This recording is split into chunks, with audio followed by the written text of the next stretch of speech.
नमस्कार, मैं उदय N24 के खास कार्यक्रम सोशल मीडिया स्पेशल बुलेटिन में आपका स्वागत है। बुलेटिन की शुरुआत करें उससे पहले एक नजर डालते हैं आज की बड़ी खबरों पर। तो आरबीआई ने दूसरी बार रेपो रेट घटाकर 6% किया है। आपको बता दें कि ट्रंप ने चीन पर 104% टैरिफ लगाया, यानी कि एक बार फिर से ट्रंप ने चीन पर टैरिफ बढ़ा दिया है। गुजरात में कांग्रेस का 84वां अधिवेशन का आयोजन होने जा रहा है। बता दें कि ये 2 दिनों तक आयोजन होगा। भारतीय नौसेना को 26 राफेल मरीन फाइटर जेट मिले हैं। मध्य प्रदेश, राजस्थान समेत 6 राज्यों में हीट वेव का अलर्ट मौसम विभाग ने जारी किया है। इसके साथ ही आईपीएल 2025 की अगर बात करें तो आज गुजरात और राजस्थान के बीच कड़ा मुकाबला देखने को मिलेगा। साथ विश्व नवकार महामंत्र दिवस पर 108 देशों में सामूहिक जाप किया गया। हरिद्वार के जिला कारागार में 15 कैदी HIV पॉजिटिव मिले हैं। इसके साथ ही मादा भालू का बच्चे के प्रति प्यार भी दुनिया में चर्चा का विषय बना हुआ है। और इसके साथ ही आपको बता दें कि इन तमाम बड़ी खबरों पर हम बात करेंगे। तो सबसे पहली खबर का रुख करेंगे और सबसे पहली खबर रिजर्व बैंक से जुड़ी है, जहां रिजर्व बैंक ऑफ इंडिया यानी कि आरबीआई ने रेपो रेट को 0.25% घटाकर 6% कर दिया है। पहले ये 6.25% थी, यानी कि आने वाले दिनों में लोन सस्ते हो सकते हैं। वहीं आपकी EMI भी घटेगी। नए वित्त वर्ष में आरबीआई की पहली मॉनेटरी पॉलिसी कमेटी मीटिंग के फैसलों की जानकारी आरबीआई गवर्नर संजय मल्होत्रा 9 अप्रैल को सुबह 10 बजे दी। ये मीटिंग 7 अप्रैल को शुरू हुई थी और इस साल फरवरी में आरबीआई ने रेपो रेट में 0.25% की कटौती की थी। इससे पहले वित्त वर्ष 2024-25 की आखिरी मीटिंग में आरबीआई ने ब्याज दर में 0.25% की कटौती की थी। फरवरी में हुई मीटिंग में ब्याज दर को 6.5% से घटाकर 6.25% कर दिया था। मॉनेटरी पॉलिसी कमेटी की ओर से ये कटौती करीब 5 साल बाद की गई थी। आइए अब ये जानते हैं कि रेपो रेट के घटने से क्या बदलाव आएगा। तो सबसे पहले तो बता दें कि रेपो रेट घटने के बाद बैंक भी हाउसिंग और ऑटो जैसे लोन्स पर अपनी ब्याज दरें कम कर सकते हैं। वहीं ब्याज दरें कम होंगी तो हाउसिंग डिमांड बढ़ेगी, ज़्यादा लोग रियल एस्टेट में निवेश कर सकेंगे। इससे रियल एस्टेट सेक्टर को बूस्ट मिलेगा। अब आपको बताते हैं कि रेपो रेट क्या होता है, वैसे लोन कैसे सस्ता होता है ये भी जान लेते हैं। आरबीआई जिस ब्याज दर पर बैंक को लोन देता है उसे रेपो रेट कहते हैं। रेपो रेट कम होने से बैंक को कम ब्याज पर लोन मिलेगा।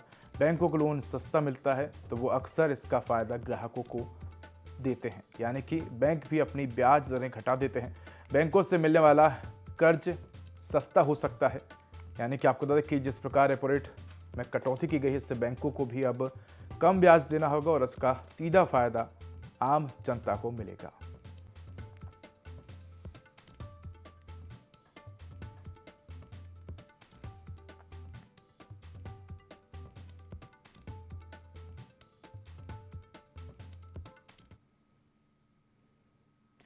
तो अमेरिका ने एक बार फिर से चीन की टेंशन बढ़ा दी है। अमेरिका ने चीन पर 104% टैरिफ लगा दिया है। यह आज यानी कि 9 अप्रैल से लागू हो गया। इसका मतलब है कि अब से अमेरिका पहुंचने वाले चीनी सामान दोगुने दाम से भी ज़्यादा कीमत पर बिकेंगे।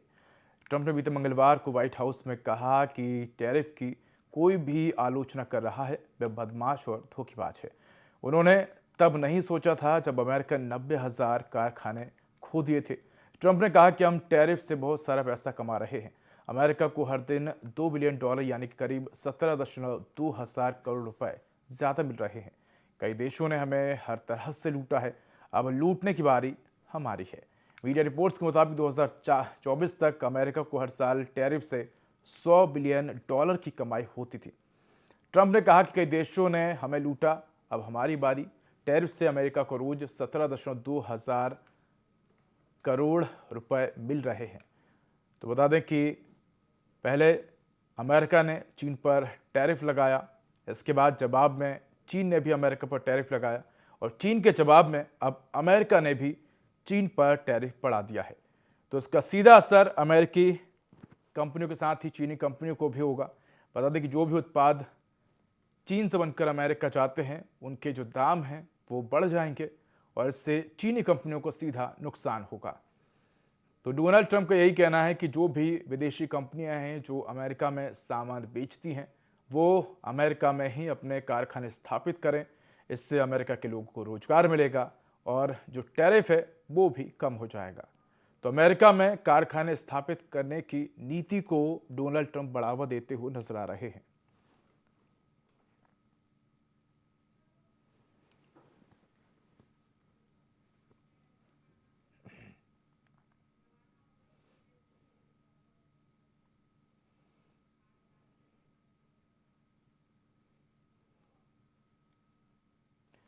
2008 मुंबई आतंकी हमलों के दोषी तहब्बुर राणा को आज अमेरिका से भारत लाया जा रहा है।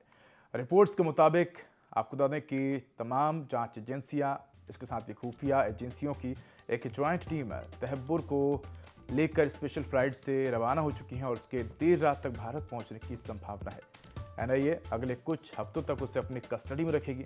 राणा के प्रत्यर्पण पर रोक लगाने की याचिका अमेरिकी सुप्रीम कोर्ट ने सोमवार को खारिज कर दी।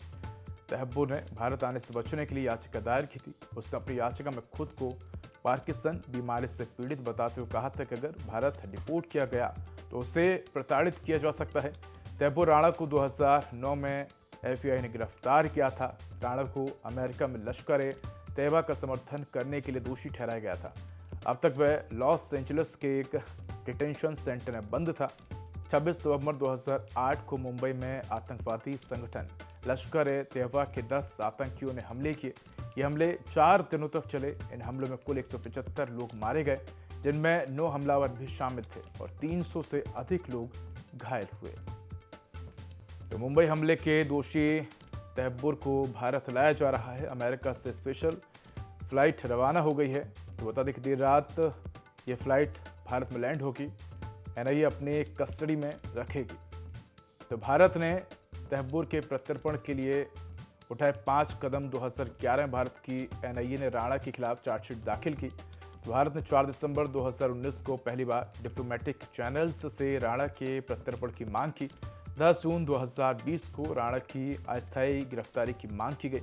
इसके बाद फरवरी 2021 में भारत ने आधिकारिक तौर पर प्रत्यर्पण की मांग करते हुए अमेरिकी न्याय विभाग को नोट भेजा। 22 जून 2021 को अमेरिकी की संघीय अदालत ने राणा के प्रत्यर्पण को लेकर सुनवाई के दौरान भारत ने सबूत पेश किए।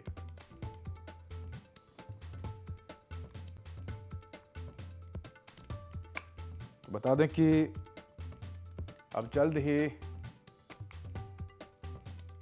आतंकी हमलों के दोषी तहब्बुर राणा को भारत लाया जा सकेगा।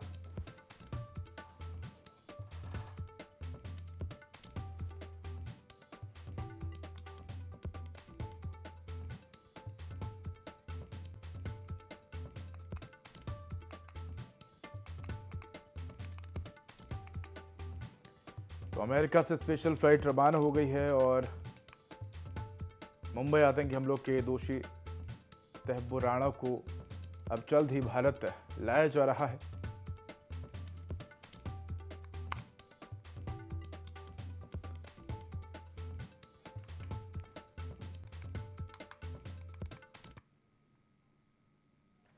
गुजरात के अहमदाबाद में कांग्रेस का 84वां अधिवेशन हो रहा है। ये 2 दिन यानी कि 8 और 9 अप्रैल का है। मंगलवार को पहले दिन कांग्रेस वर्किंग कमेटी सीडब्ल्यूसी की बैठक 4 घंटे चली। आज दूसरे दिन साबरमती रिवर फ्रंट पर मुख्य अधिवेशन हो रहा है, जिसमें देश भर से 1700 से अधिक कांग्रेस कमेटी के प्रतिनिधि भाग ले रहे हैं। अधिवेशन में कांग्रेस अध्यक्ष मल्लिकार्जुन खड़गे, सोनिया गांधी, राहुल गांधी मौजूद हैं। प्रियंका गांधी नहीं पहुंची। खड़गे ने ईवीएम पर सवाल उठाते हुए कहा कि सरकार ने ऐसी तकनीक बनाई है जिससे उन्हें फायदा हो और विपक्ष को नुकसान। उनका सुझाव है कि चुनाव बैलेट पेपर से होने चाहिए, ईवीएम से नहीं। उन्होंने कहा कि महाराष्ट्र चुनाव भी धोखे से जीता। महाराष्ट्र में 150 सीटों पर लड़कर 138 पर जीत हासिल की गई, जो 90% जीत है। ऐसा पहले कभी नहीं देखा। खड़गे ने आगे कहा कि सब कुछ पता लगा लिया जाएगा, क्योंकि चोर चोरी करता है और आज नहीं तो कल पकड़ा जाएगा। तो बता दें कि अहमदाबाद में कांग्रेस का 84वां अधिवेशन हो रहा है और इस दौरान खड़गे ने बीजेपी पर जमकर निशाना साधा है। तो कार्यक्रम में सोनिया और राहुल गांधी पहुंचे हैं, लेकिन प्रियंका गांधी नहीं आ पाई। बता दें कि मुख्य अधिवेशन साबरमती रिवर फ्रंट पर हो रहा है। तो कार्यक्रम में तमाम कांग्रेस के बड़े लीडर्स पहुंचे हैं और आने वाली रणनीतियों पर चर्चा कर रहे हैं। इसके साथ ही तमाम राज्यों में जिस प्रकार से चुनावी हार मिली है, उसको लेकर भी समीक्षा की जा रही है। पार्टी को, संगठन को किस प्रकार से मजबूत करना है, किस प्रकार से आने वाली रणनीति बनानी है। आने वाले समय में जिन राज्यों में विधानसभा चुनाव है, उन चुनावों को लेकर इस अधिवेशन में रणनीति बनाई जाएगी।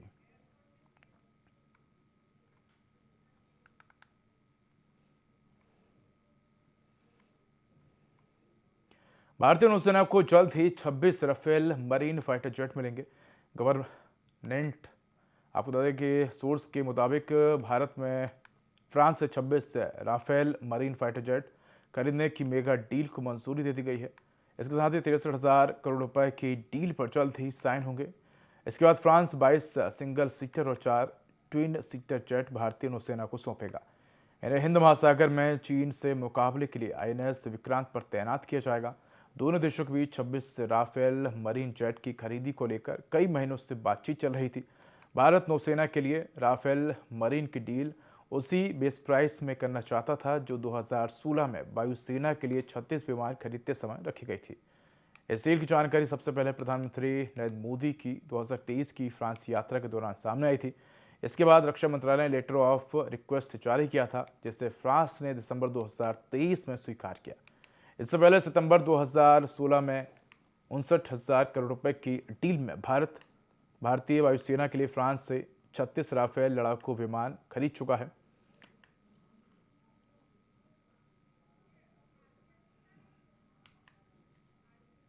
तो फ्रांस से 36,000 करोड़ की डील मंजूर हुई है। चीन से मुकाबले के लिए हिंद महासागर में तैनाती होगी। तो क्या है राफेल मरीन फाइटर जेट की खासियतें, ये भी जान लेते हैं।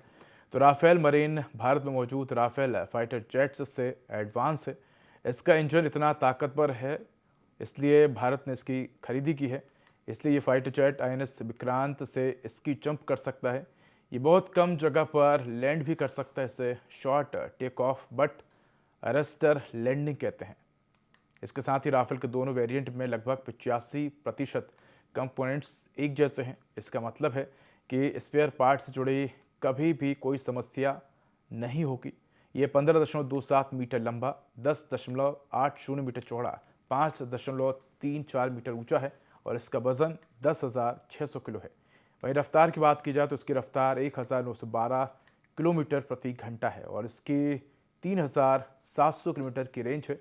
ये 50,000 फीट ऊंचाई तक उड़ सकता है। ये एंटीशिप स्ट्राइक के लिए सबसे बढ़िया माना जाता है। इसे न्यूक्लियर प्लांट पर हमले के नजरिए से भी डिजाइन किया गया है।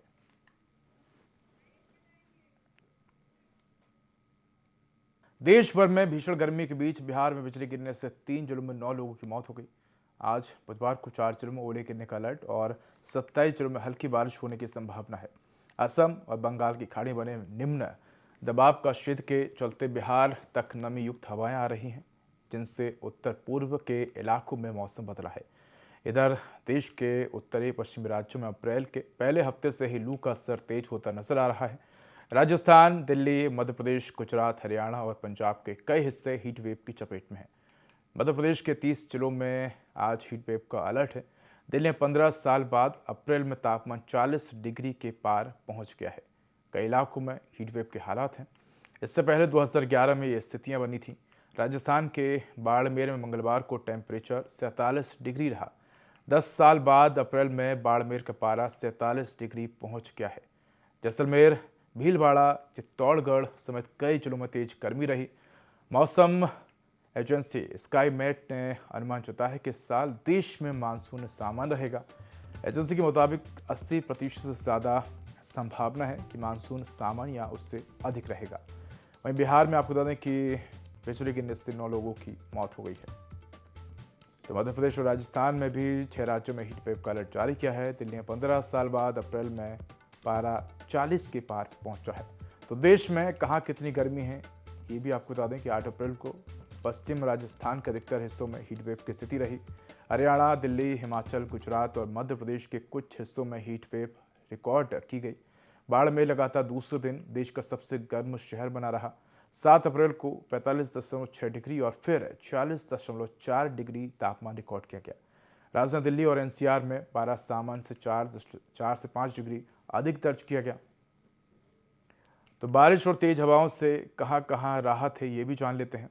तो आईएमडी के मुताबिक देश के कुछ हिस्सों में बारिश और ओलावृष्टि ने हल्की राहत दी है, लेकिन ये प्रभाव केवल पूर्वी राज्य और दक्षिणी भारत तक सीमित रहा।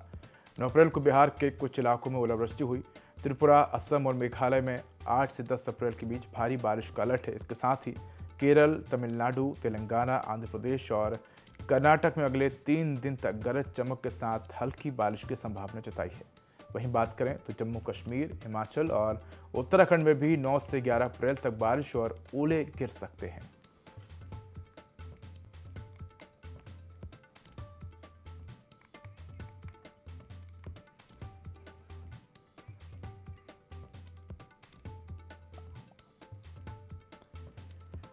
तो मध्य प्रदेश, राजस्थान समेत 6 राज्यों में हीट वेव का अलर्ट जारी किया है।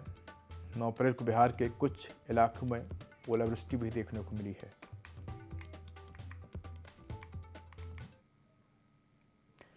तो बात करते हैं क्रिकेट लवर्स के लिए, जहां बता दें कि इंडियन प्रीमियर लीग 2025 में आज गुजरात टाइटन और राजस्थान रॉयल्स के बीच मुकाबला होगा। सीजन का 23वां मैच अहमदाबाद के नरेंद्र मोदी स्टेडियम में खेला जाएगा।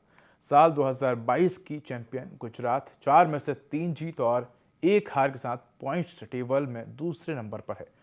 दूसरी ओर 2008 की विजेता राजस्थान ने 18वें सीजन में अब तक 4 मैच खेले हैं, जिनमें राजस्थान ने 2 मैच जीते हैं और 2 मैच हारे हैं। आईपीएल में आपको बता दें कि दोनों टीमों के बीच अब तक कुल 6 मुकाबले खेले गए हैं।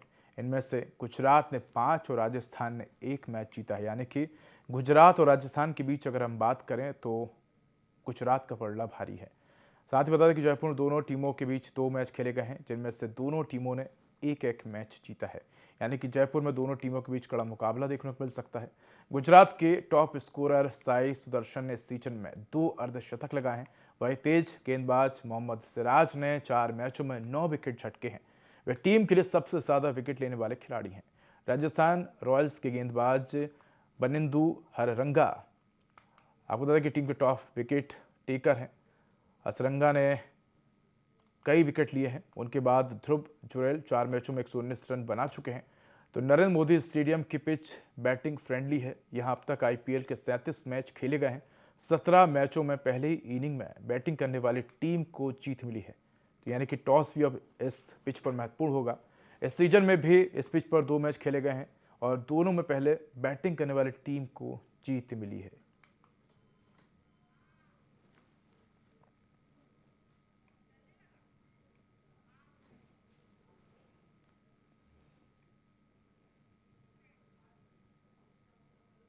तो सोशल मीडिया के हेल्थ सेगमेंट में आज हम बात करेंगे आम की। आम जिसके कई फायदे हैं और ये आम बेहद खास है। जैसे कि हम जानते हैं कि आम का सीजन शुरू हो चुका है, जो कि गर्मियों में सबसे पसंदीदा फलों में से एक है, जो ना सिर्फ स्वाद में लाजवाब होता है बल्कि स्वास्थ्य के लिए भी काफ़ी फायदेमंद है। आम में vitamin A, B, C, calcium, potassium, magnesium जैसे पोषक तत्व पाए जाते हैं, जिससे हमारी इम्यूनिटी मजबूत और पाचन तंत्र बेहतर होता है। साथ ही आंखों की रोशनी भी बढ़ती है। बता दें कि आम हमारे दिल का भी दोस्त है, जो इसकी दिक्कतों को दूर करता है। आम फलों का राजा भी है, जो कि सीजन आते ही बाजार में आम की मांग बढ़ जाती है और इसी हबड़ दबड़ में फल विक्रेता से जल्दी पकाने के लिए केमिकल का इस्तेमाल करते हैं। खासतौर पर इसके लिए कैल्शियम कार्बाइड जैसे खतरनाक केमिकल का उपयोग किया जाता है, जो सेहत के लिए बेहद नुकसानदायक है। इसलिए आम खरीदते समय थोड़ी सतर्कता जरूर रखें।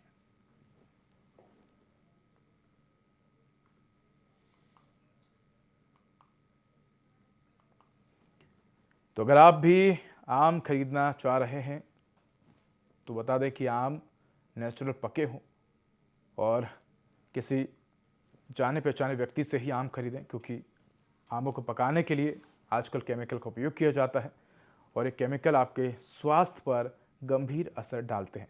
अगर आम की बात करें तो आम कई मायनों में आपके लिए फ़ायदेमंद होता है। इससे इम्यूनिटी बूस्ट होती है। इसके साथ ही ये प्रोटीन का भरपूर स्रोत होता है। तो शरीर के लिए, दिल के लिए आम बेहद खास होते हैं और गर्मियां शुरू हो गई हैं और आम का सीजन भी शुरू हो गया है।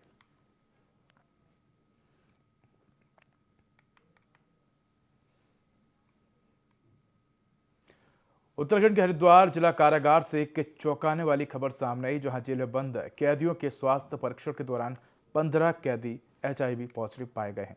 जिसके बाद हरिद्वार के जिला कारागार में 15 एचआईवी पॉजिटिव कैदी मिलने से हड़कंप मच गया। जिला कारागार में इन सभी कैदियों के लिए एक अलग से बैरक बनाया गया है, जहां पर सिर्फ एचआईवी पॉजिटिव कैदी ही रह रहे हैं। हरिद्वार के वरिष्ठ जेल अधीक्षक मनोज कुमार आर्य ने जानकारी देते हुए बताया कि 7 अप्रैल को हरिद्वार के जिला कारागार में विश्व स्वास्थ्य दिवस के मौके पर स्वास्थ्य कैंप लगाया गया था, जहां पर इन सभी के जिला कारागार में बंद सभी कैदियों की जांच कराई गई, जिनमें सामने आया कि 15 पॉजिटिव HIV पेशेंट जिला कारागार में हैं। जिसके बाद इन सभी HIV पॉजिटिव कैदियों को एक ही बैरक में रखा गया है और फिलहाल इनका उपचार नियम अनुसार कराया जा रहा है। तो कहीं ना कहीं ये बड़ा जांच का विषय है कि आखिर इतनी बड़ी संख्या में कैदी HIV पॉजिटिव कैसे हो गए।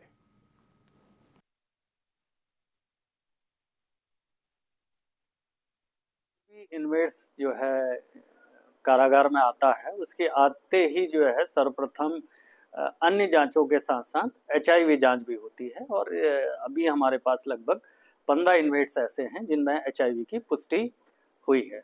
उनको अन्य बंदियों से अलग हमने एक रखा है और पूरी प्रिकॉशन जो भी इसकी गाइडलाइंस होती हैं HIV पॉजिटिव बंदियों के लिए, उसका पालन किया जाता है।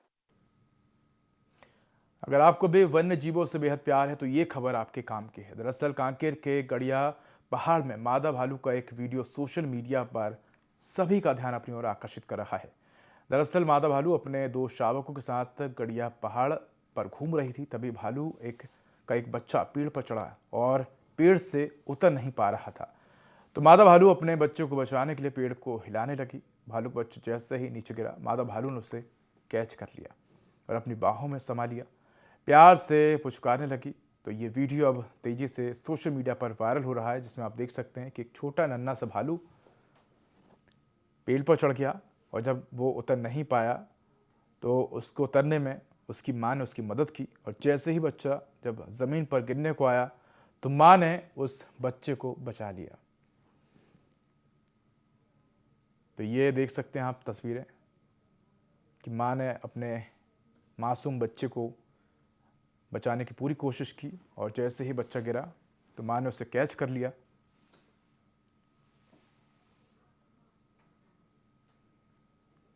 तो ये वीडियो कांकेर का है जो कि सोशल मीडिया पर तेजी से वायरल हो रहा है।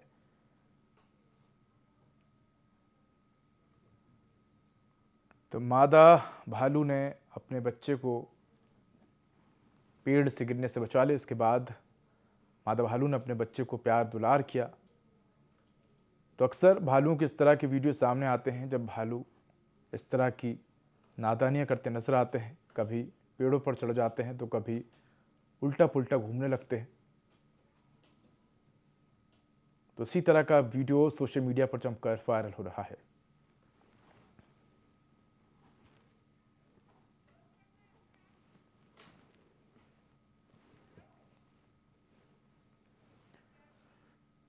तो भालू का बच्चा पेड़ पर फंस जाता है। इसके बाद माँ नीचे खड़ी होती है और जैसे ही बच्चा गिरता है माँ उसे बचा लेती है। तो ये वीडियो अब तेजी से सोशल मीडिया पर वायरल हो रहा है।